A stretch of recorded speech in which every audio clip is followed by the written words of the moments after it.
Hey guys, this is episode 15. Welcoming to Let's Discuss The Walking Dead. This is for season 4, episode 10. At the beginning of the episode, when Beth was going through her inner monologue or whatever, I'm thinking that that is something that she actually wrote down in her diary as soon as they took the prison. I'm thinking she was kind of writing it to her mother. Of course, her mother wouldn't get it or anything, but she believes in heaven and stuff, so I think that it was her way of actually kind of condescending a little prayer message to her mother. And that's the only thing that I can think of. The reason that she would even bother doing that, but I think it was actually a good idea that Daryl and Beth were the ones that left the prison together. Because when it came down to it, Beth was almost a little too eager to actually go in and try to find everybody, and Daryl was kind of in a funk, not really ready to actually give up or anything, but just kind of blasé, just kind of almost too mellow about the subject. And I think if they did not escape the prison together, one or both of them would have died.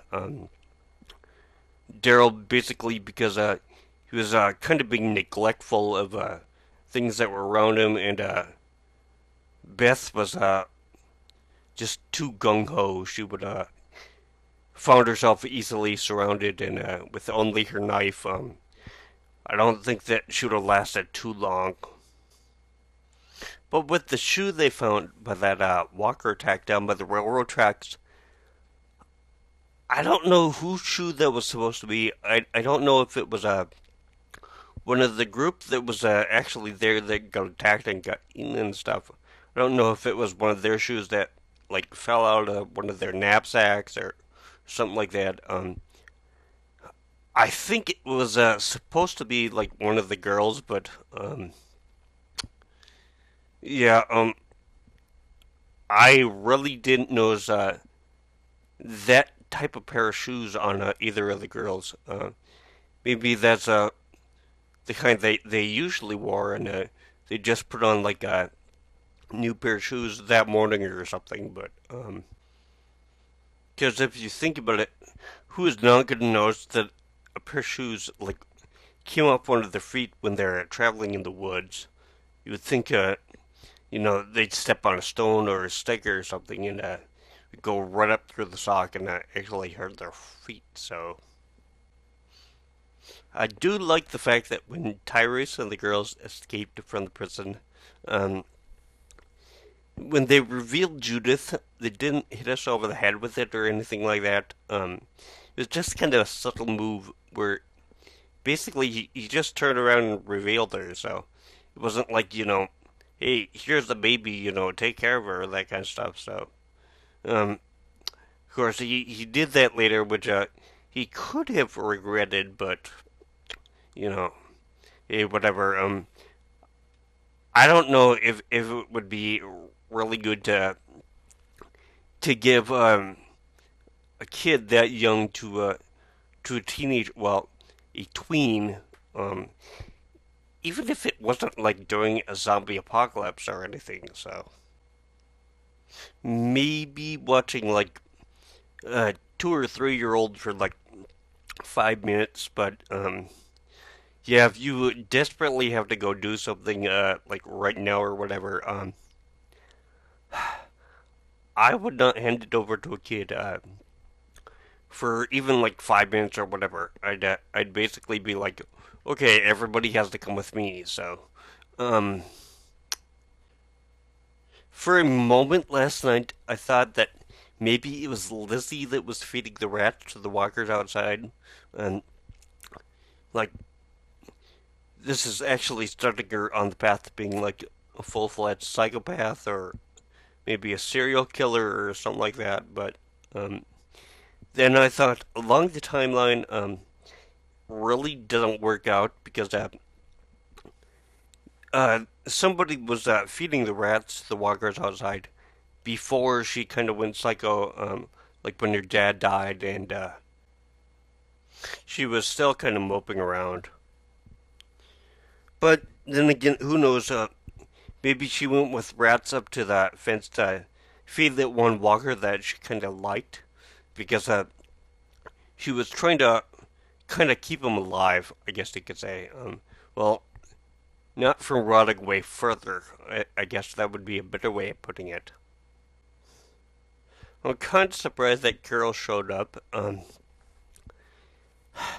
More so because she didn't show up with her car.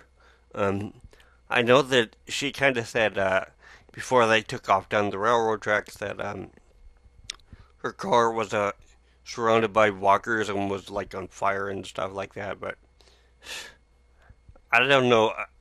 I just don't buy that. Um, I think that something was left in her car that would kind of explain away her guilt in that she didn't want to go back there and kind of risk Tyrese finding it. Or maybe she had a way to actually sneak back to the prison and there was like a hit list that she had on a piece of paper, like on her front seat or something like that.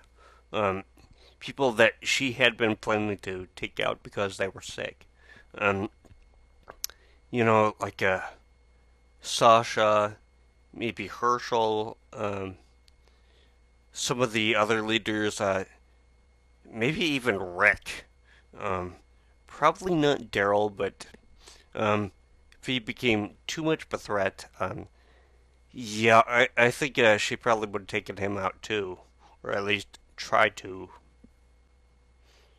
So yeah, that would have meant that she would have taken out Lizzie too.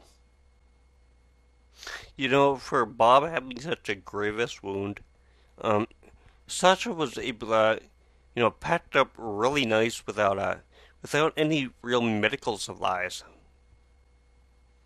I do really like the fact that when they came across the bus, it was basically just full of zombies. Because you would have known a lot of the people on the bus had to have died from the gunshot wounds because they just ripped through the bus. So, um, but one thing that I did not understand about it was that the bus was basically in the middle of the road, and you'd think that the bus driver would have swerved or whatever if zombie walkers or whatever had come along on the bus. So, like maybe crashed into a tree or at least gone off the road. Um, Maybe not intentionally, but you would think that's where it would have ended up. I also wish that some of the walkers would actually look like they were munched on for a little while, because when basically everybody came out of the bus, they looked like they hadn't had too much of a thing that happened wrong with them, like like maybe a bite on the face or maybe you know, hitting their head or whatever when the bus stopped, that kind of thing.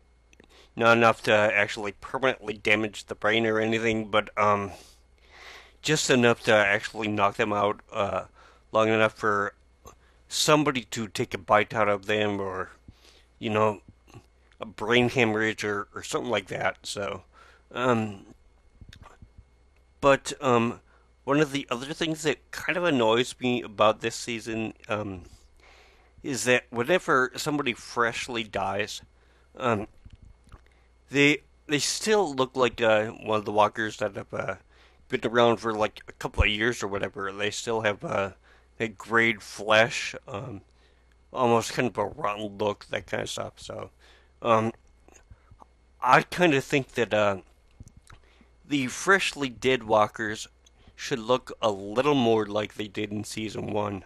Um, I know that that would probably be a little more expensive and stuff, but I think that they could probably pull it off for uh, characters that were considered newly dead. So,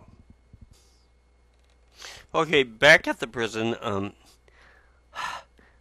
I really don't know how Glenn ended up where he did.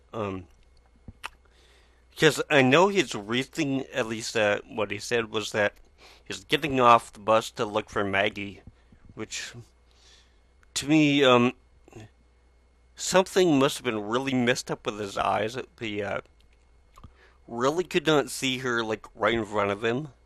Um, and the other thing is that how did he have enough time to get up to where he was on the second floor when he kind of woke up? Um, I just don't get that. I can understand kind of if he like woke up and he was actually like in his bed or whatever. Um, because then you would think, hey, by instinct, that's kind of where he decided to go when he kind of lost his way was to actually go back to bed. So, because well, a lot of people will do that. So, um, I know the writers kind of felt that he had to be back at the prison so he could run into Tara and stuff. But I think that could have been written a little differently. I think what could have happened was that um, as the bus was leaving and stuff, you know, people were shot up and you know, either they didn't know what would happen when they would die when they were shot, or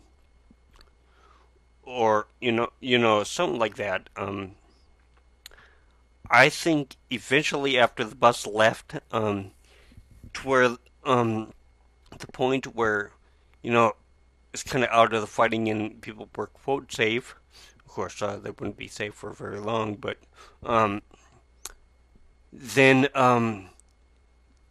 Glenn basically went up to the bus driver and he pleaded his case to be let out of the bus.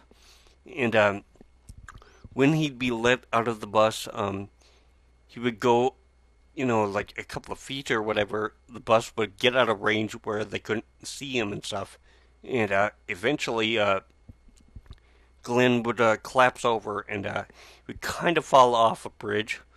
He wouldn't fall far enough for to actually get killed or anything, but to the point where he was basically safe from any walkers above him or walkers below, which there would be a couple.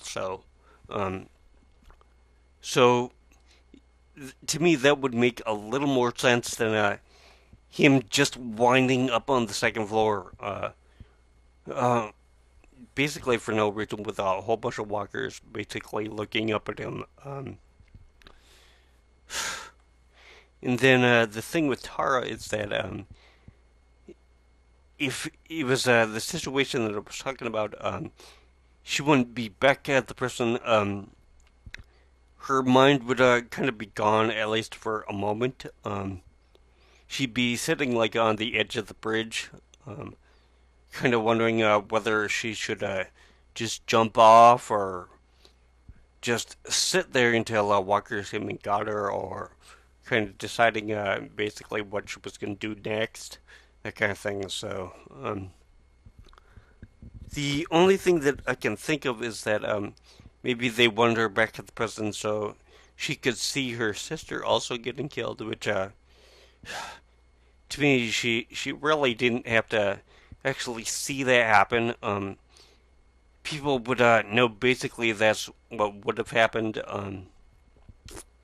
and there would always be a little possibility of somebody like that coming back later.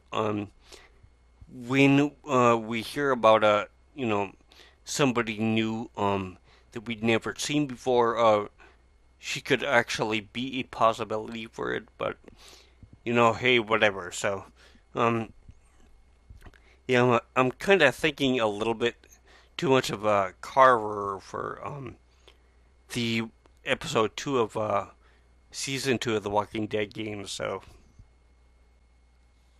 but in season 1 of the game, there was part of Savannah, Georgia that was kind of cordoned off from the rest. That certain people had set up a kind of as a bite-free zone or whatever.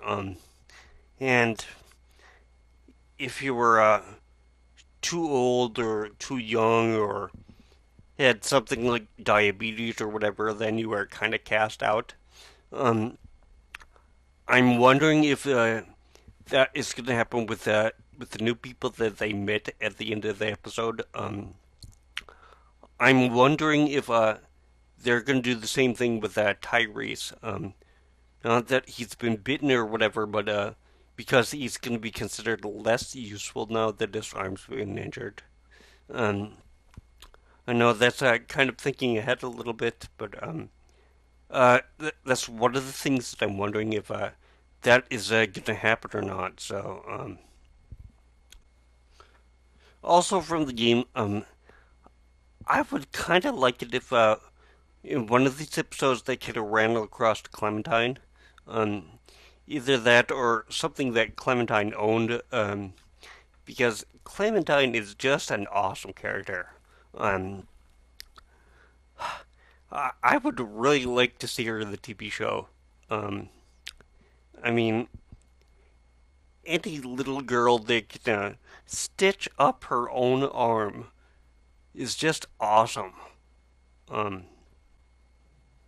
then again, she's got to survive this season, so looking hopeful for her, but uh, don't know what Telltale is planning to do. So, but that's about it for now. So, um, I'm gonna sign off for now. This is for 15 you've been watching. Let's discuss The Walking Dead. This has been for season 4, episode 10. So I will see you next week for episode 11.